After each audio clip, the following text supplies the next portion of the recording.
images. Les notes méthodologiques par rapport au Magic Quadrant de 2011. Les logiciels ont été évalués en fonction de 2 éléments principaux, la documentation fournie par le vendeur et un sondage qui était distribué auprès des utilisateurs, puis ils ont eu 1225 répondants. Les critères d'inclusion dans l'étude, c'est avoir des revenus de logiciels d'au moins 15 millions de dollars. Donc, c'est sûr que ça ne couvre pas tout le monde du géodécisionnel ou du décisionnel. Il faut fournir que ces logiciels-là fournissent au moins 9 des 13 fonctionnalités identifiées. Puis là, je les nomme, là, infrastructure intégrée, gestion de métadonnées, outils de développement, collaboration, rapport, tableau de bord, requêtage, intégration dans MS Office, outils de recherche, les outils OLAP, la visualisation interactive, l'analyse prédictive, puis ce qu'on appelle les scorecards. Et il faut obtenir au moins aussi 20 répondants au sondage pour qui cette technologie-là, c'est la principale technologie en intelligence d'affaires dans l'organisation. Donc, nous, on va s'intéresser au cadran des leaders. Donc, c'est ceux qui sont les mieux positionnés, en fait, sur le marché. Donc, il y en a 8 dans ce cas-ci, puis on va les voir un par un pour montrer un petit peu qu'est-ce qu'ils font du côté géodécisionnel. C'est un survol, on n'ira pas dans le détail. Donc, si on regarde du côté de SAS, donc c'est SAS Business Intelligence, la version actuelle, c'est 9.3. Donc, eux intègrent le géospatial à l'aide d'un logiciel de SAS qui s'appelle le Bridge for S3, qui est en fait une extension à ArcGIS. Cette extension-là permet d'échanger, c'est un lien bidirectionnel, des données entre SAS et ArcGIS 10. Et ça permet de produire des cartes avec les données provenant de SAS, mais ça permet aussi, à l'inverse, d'amener des informations spatiales dans SAS puis les analyser dans SAS. Ce qui peut être intéressant dans certains cas, par exemple, des relations spatiales. Maintenant, il y a un logiciel qui s'appelle QlikView de la compagnie QlikTech, en version 11 actuellement. Il y a comme 2 aspects qui permettent l'intégration du géospatial. QlikView permet facilite la création de mashups géospatiaux. Ça, si vous allez voir, c'est quand même une tendance assez marquée, là. Les mashups sont à la mode, donc du côté décisionnel aussi, c'est à la mode. Donc, ça permet la création de mashups géospatiaux avec Google. Et il y a aussi un logiciel d'un tiers parti de la compagnie Business Geographic qui s'appelle GeoClick, qui offre une extension géospatiale à QlikView puis qui permet d'intégrer des cartes aux vues créées. Donc, GeoClick en lui-même, c'est un espèce de mini logiciel SIG là, qui permet d'enrichir un petit peu QlikView. Donc, ensuite, on a SAP Business Objects, la version actuelle XI4, offre un logiciel qui s'appelle Business Object Integration for S3. Ça permet d'échanger des données. Encore une fois, c'est un lien bidirectionnel entre ArcGIS et Business Object. Mais il y a aussi la possibilité, au niveau des tableaux de bord, de développer ses propres composantes, par exemple des composantes cartographiques, puis de les réutiliser d'un tableau de bord à l'autre, donc avec des outils de développement qui sont inclus à l'intérieur du logiciel. Ensuite, on a Information Builders avec leur logiciel qui s'appelle WebFocus. Eux offrent 2 produits. Il y a le WebFocus for Google Maps qui facilite le développement de mashup. Et il y a WebFocus Map Viewer qui permet d'intégrer des capacités cartographiques à l'intérieur des vues produites dans WebFocus, les capacités de ArcIMS ou de ArcGIS. Ensuite, il y a Cognos. Cognos, la version actuelle, c'est Business Intelligence version 10. Cognos fournit des outils, entre autres le Map Manager, et il fournit aussi GeoSet Manager, mais ça vient de la compagnie MapInfo, pour permettre la création de vues cartographiques à l'aide de données qui sont stockées dans des GeoSets. Ils fournissent aussi un ensemble de données de base à l'intérieur de leur logiciel. Il y a aussi des offres par des tiers parties, entre autres Spoton, dont Frédéric Hubert a mentionné le nom ce matin, qui offre un logiciel qui s'appelle Vantage Maps, qui permet d'échanger des données entre Cognos, BI et ArcGIS. Et il y a aussi NTGeo, qui est une compagnie australienne, qui offre un logiciel qui s'appelle Map Intelligence, qui permet d'échanger des données entre Cognos et MapInfo, ArcGIS ou GeoServer. Puis, en fait, il y a aussi, à l'intérieur de Cognos, il y a le Mashup Service ou IBM Mashup Center qui permettent de faciliter la création de mashups géospatiaux, entre autres avec Google. Maintenant, il y a MacroStrategy qui s'intègre avec ArcGIS pour permettre l'intégration de vues cartographiques et permettre aussi de créer des mashups géospatiaux avec Google. Donc ensuite, on a Oracle Business Intelligence Enterprise Edition, la version actuelle 11G. Donc, ça permet de créer des vues cartographiques par la lecture de données stockées directement dans Oracle Spatial. Et puis, c'est nouveau dans cette version-là, version 11G, donc c'est vraiment facilité là, la création de vues. Avant, c'était dans les mains des programmeurs. Maintenant, c'est pratiquement dans les mains des utilisateurs. Donc, il y a les logiciels d'Oracle qu'on connaît si on manipule déjà des données spatiales sur le web, donc MapViewer, MapBuilder, qui sont utilisés pour préparer les données qui vont être intégrées à Oracle Business Intelligence. Ensuite, il y a Microsoft Business Intelligence qui peut utiliser le SQL Server 2008, les éléments spatiaux pour créer des vues avec les données spatiales stockées dans SQL Server et aussi faciliter l'utilisation de Bing Maps pour les fonctions spatiales. Maintenant, il y a le SharePoint Portal qui peut servir d'intégration aux éléments spatiaux et aux éléments d'intelligence d'affaires. Donc, le géodécisionnel chez les autres, c'est sûr qu'il y a beaucoup de joueurs. Présentement, le marché est en pleine effervescence. Il y a beaucoup de joueurs qui apparaissent. Donc, il y a plusieurs autres logiciels qui intègrent des fonctionnalités géodécisionnelles qui existent sur le marché, bon, que ce soit en open source ou en code fermé. Donc, ces logiciels vont inclure le géospatial à un ou plusieurs types d'outils, bon, que ce soit du ETL, du rapport, du OLAP, du tableau de bord, parfois plusieurs, parfois juste un. L'offre est très diversifiée, puis le niveau de capacité puis le niveau d'intégration augmente généralement assez rapidement. Donc, il y a une grosse différence par rapport, par exemple, à ce qui avait été présenté à Géomatique 2009 en ce sens-là. Maintenant, les gros joueurs ont leur facilité cartographique. Il y a beaucoup plus de petits joueurs et c'est ça, disons que le niveau de fonctionnalité là, devient de plus en plus intéressant. Donc, à ce moment-là, ça devient difficile de choisir. Donc, ce qu'on pourrait imaginer, ce serait de se faire à nous un petit cadran magique, mais géodécisionnel. Puis là, on pourrait, par exemple, avoir des axes. Ici, on propose un axe qui serait l'habileté géospatiale, puis un autre axe qui serait le niveau de consolidation de la solution. Donc, du côté géospatial, on va décrire un petit peu les critères qui pourraient être utilisés pour évaluer cet élément-là. Puis du côté du niveau de consolidation, donc on voit qu'il y a un spectre entre le mash-up puis la solution complètement consolidée. Et puis encore là, on va décrire quelques éléments là, qui pourraient servir disons, à évaluer des logiciels à ce niveau-là. Donc, les critères pour l'habilité géospatiale, donc c'est vraiment l'étendue des capacités géospatiales supportées par le logiciel. Par exemple, la facilité d'intégration dans les processus géospatiaux en place dans l'organisation. Donc, souvent, les organisations produisent leurs propres données spatiales, ont des mises à jour régulières, donc il faut que le logiciel permette de s'intégrer facilement à l'intérieur de ces éléments-là pour ne pas venir, disons, trop interférer avec les processus qui sont quand même déjà beaucoup demandants. Donc, il y aurait aussi les formats géospatiaux supportés, puis les normes à la base de ça. Donc, il y a des logiciels qui ne supportent qu'un format géospatial, alors que d'autres sont ouverts sur plusieurs formats. Les types de cartes supportées. Donc, il y en a qui supportent les cartes, seulement des cartes choroplettes polygonales, par exemple, alors que d'autres supportent toutes sortes de cartes, des multicartes, des cartes avec multithématiques, des cartes avec diagrammes superposés. Ça, c'est assez varié dans le marché encore. Il y a les variables visuelles qui sont permises. Par exemple, certains logiciels vont permettre seulement d'utiliser la couleur comme variable visuelle à représenter sur une carte. D'autres vont passer par la trame, les symboles, la grosseur des symboles, etc. Il y a les types de géométrie supportés. Donc, comme je le mentionnais, certains supportent seulement les polygones, d'autres les points, les polygones. Il y en a quelques-uns qui supportent tous les types géométriques. Ensuite, il y a les fonctions cartographiques qui nous permettent de faire un petit peu de navigation dans notre carte. Donc, regarder un petit peu qu'est-ce qui se passe. Il y a aussi les fonctions de navigation de type OLAP, là, ce qu'on a vu, forage, remontage, les pivots, etc. Il y a les fonctions d'analyse spatiale. Donc, est-ce qu'on est capable d'intégrer facilement des fonctions d'analyse spatiale pour aller chercher des relations, par exemple, de proximité, des clusters, des choses comme ça.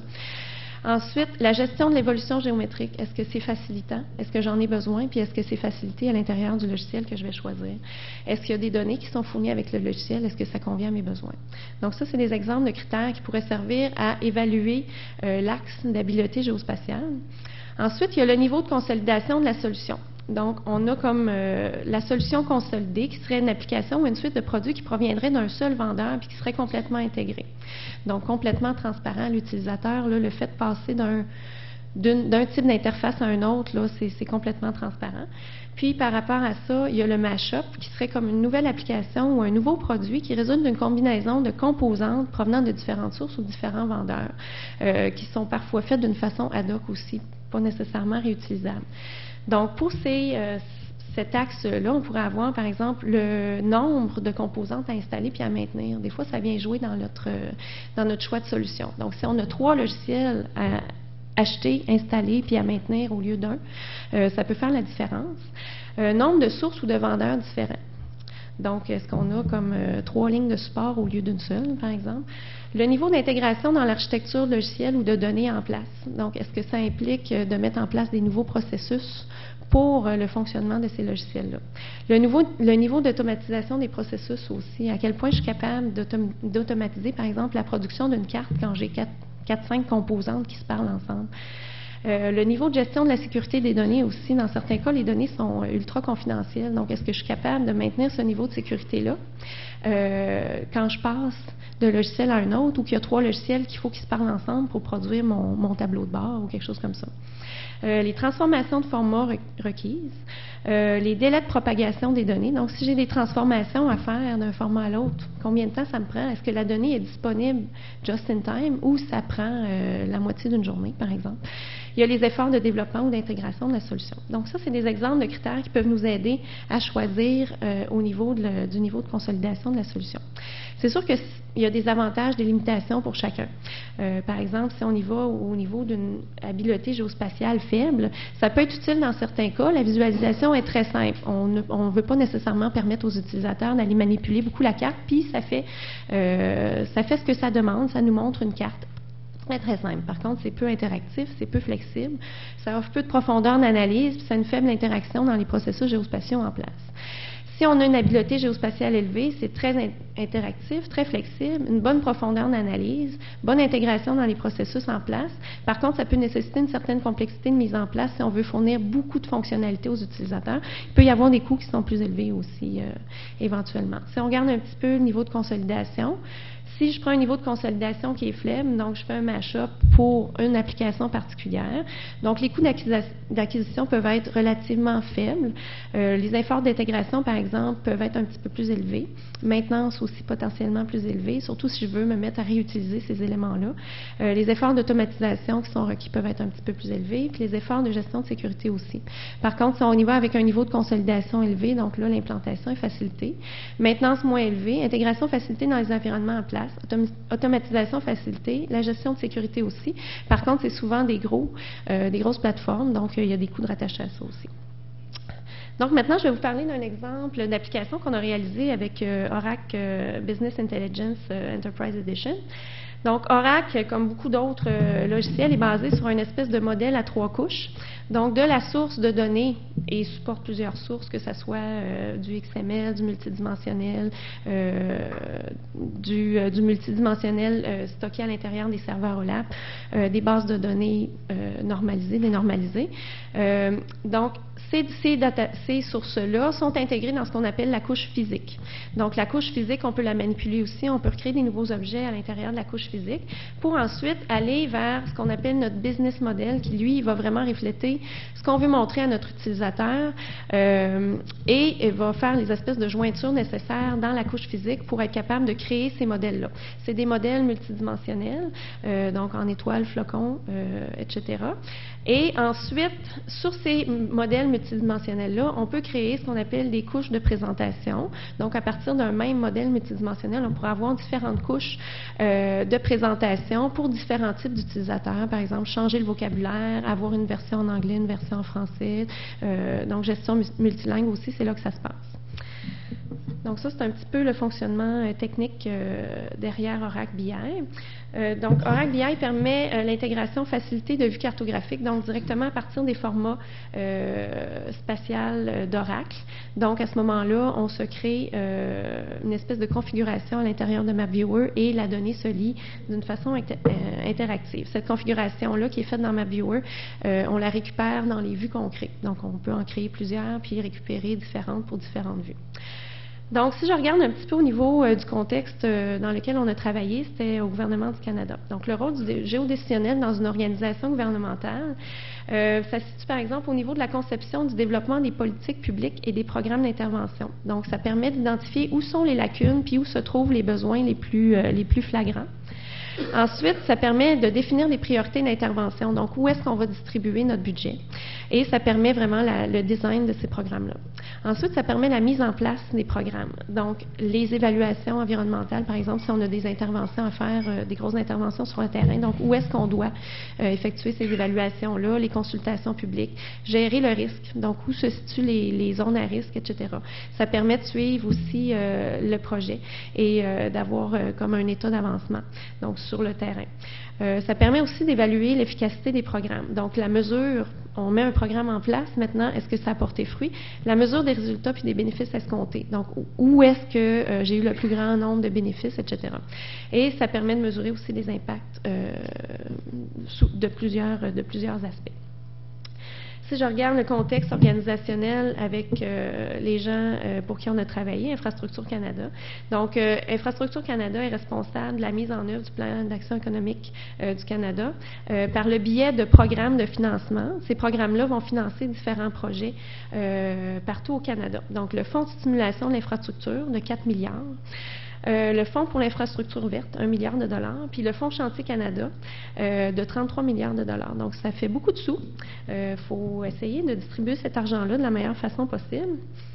Donc, et Agiomatique Canada mise beaucoup sur la localisation pour aider tous ces processus-là. Donc, on a un problème. L'Infrastructure Canada débloque des fonds. Ensuite, il faut voir c'est quoi les résultats, les bénéfices, les impacts que ça a eu pour être capable de définir des nouveaux programmes peut-être mieux ciblés et mieux répartis par la suite. Donc, c'est ce qu'ils appellent leur modèle géoanalytique. Donc, à Infrastructure Canada, ils veulent être capables de regarder les bénéfices des projets et des programmes. Donc, des projets à plus petite échelle, des programmes à plus grande échelle, par niveau géographique, par exemple, niveau national, régional, local, et même au niveau du projet comme tel. Il y a des projets, par exemple, routiers, ils veulent savoir, bon, est-ce que, comme bénéfice, on avait identifié un bénéfice escompté, réduction des accidents, par exemple, est-ce qu'effectivement, ça réduit les accidents? Ensuite, par type de bénéfice, est-ce que ça a apporté, par exemple, une croissance économique, ça a favorisé l'environnement ou ça a amélioré la sécurité routière, ça a amélioré la qualité de l'eau, par exemple? Et par catégorie d'investissement, donc différents types de programmes, puis essayer de mettre en valeur aussi les histoires à succès. Donc, le projet qu'on a réalisé, le but, c'était de produire un prototype de système géodécisionnel dans Oracle BI qui serait prêt pour la production puis qui pourrait satisfaire les besoins d'affaires de l'Infrastructure Canada. Donc, on a reproduit 2 rapports pour inclure des vues cartographiques. Puis, on a aussi construit un tableau de bord composé de 5 sections qui, lui, était destiné, disons, aux gestionnaires de la division de gestion des programmes. Donc, on a rencontré le sous-ministre adjoint qui nous a fait part de ses besoins. Et avec lui, on a établi un certain nombre d'indicateurs qui seraient intéressants à regarder. Donc, les 5 sections du tableau de bord, ça va du plus général au très détaillé. Donc, au niveau des programmes, qu'est-ce qui se passe? Est-ce que les programmes sont en temps? Est-ce que le financement qu'on a dit qu'on dépenserait a été dépensé? Est-ce que ça dépasse, etc. Ensuite, au niveau des projets, donc comment avancent les projets? Est-ce qu'il y en a qui débordent? De combien de temps, etc. Dans quel coin ça arrive. Ensuite, au niveau des risques, il y a certains programmes qui ont une gestion du risque intégrée. Par exemple, au départ, il y a certains critères de risque qui sont identifiés pour les projets et on fait le suivi de ce risque-là. Ensuite, les bénéfices. Donc, où sont situés les bénéfices majeurs de ces programmes ou de ces projets-là. Puis ensuite, il y a une section de communication. Donc, si un projet, par exemple, va bientôt être annoncé, donc on prépare le sous-ministre pour l'annonce de ce projet-là, l'annonce publique. Donc, ça, c'est l'exemple de notre tableau de bord des programmes. Donc, en haut, il y a 2 indicateurs qui sont représentés sous forme de carte. Là, on voit l'information au niveau de la province. On l'a aussi au niveau un petit peu plus général, au niveau des régions organisationnelles. Il y a 3 régions organisationnelles au niveau d'Infrastructure Canada. Et on peut aussi descendre jusqu'au niveau de la municipalité. On voit, par exemple, un nombre de projets approuvés on peut l'avoir par catégorie de projet, on peut l'avoir par programme et au niveau géographique. Dans le bas, c'est des indicateurs au niveau de la complétude des projets, le nombre de projets approuvés, etc. Au niveau des dépenses aussi, le dernier en bas à droite. Donc, par exemple, ça, c'est un exemple de forage qui a été fait au niveau des programmes. Donc, de tous les programmes qu'on regardait, on est allé voir pour chacun des programmes individuels au niveau de la province. Puis ensuite, ça, c'est un autre indicateur aussi qui a été foré au niveau des programmes. Ça, c'est le nombre de projets approuvés. On a aussi d'autres types de vues qu'on utilise. Par exemple, ça, c'est, encore le nombre de projets approuvés. Ça, c'est les risques, les valeurs de risque, nombre de projets qui sont à faible risque, risque élevé ou à risque moyen dans toutes les provinces. Encore là, on peut toujours forer dans la dimension géographique. Et puis ça, c'est le risque total moyen, comment il a évolué en cours d'année fiscale, parce que les gestionnaires peuvent modifier la valeur des risques. Donc, en conclusion, le géospatial est de plus en plus présent dans les logiciels décisionnels de toute envergure. Donc, moi, j'ai parlé des gros. Il y a plusieurs petits joueurs. Plusieurs vendeurs offrent une plateforme géodécisionnelle consolidée. Ça, c'est nouveau, là. Par exemple, Oracle, Microsoft s'en vient aussi. Le marché grandit constamment, puis le niveau de l'offre augmente aussi beaucoup en général.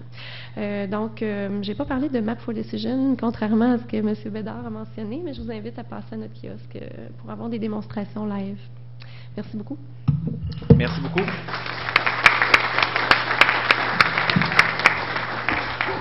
Alors, on aurait le temps pour une couple de questions.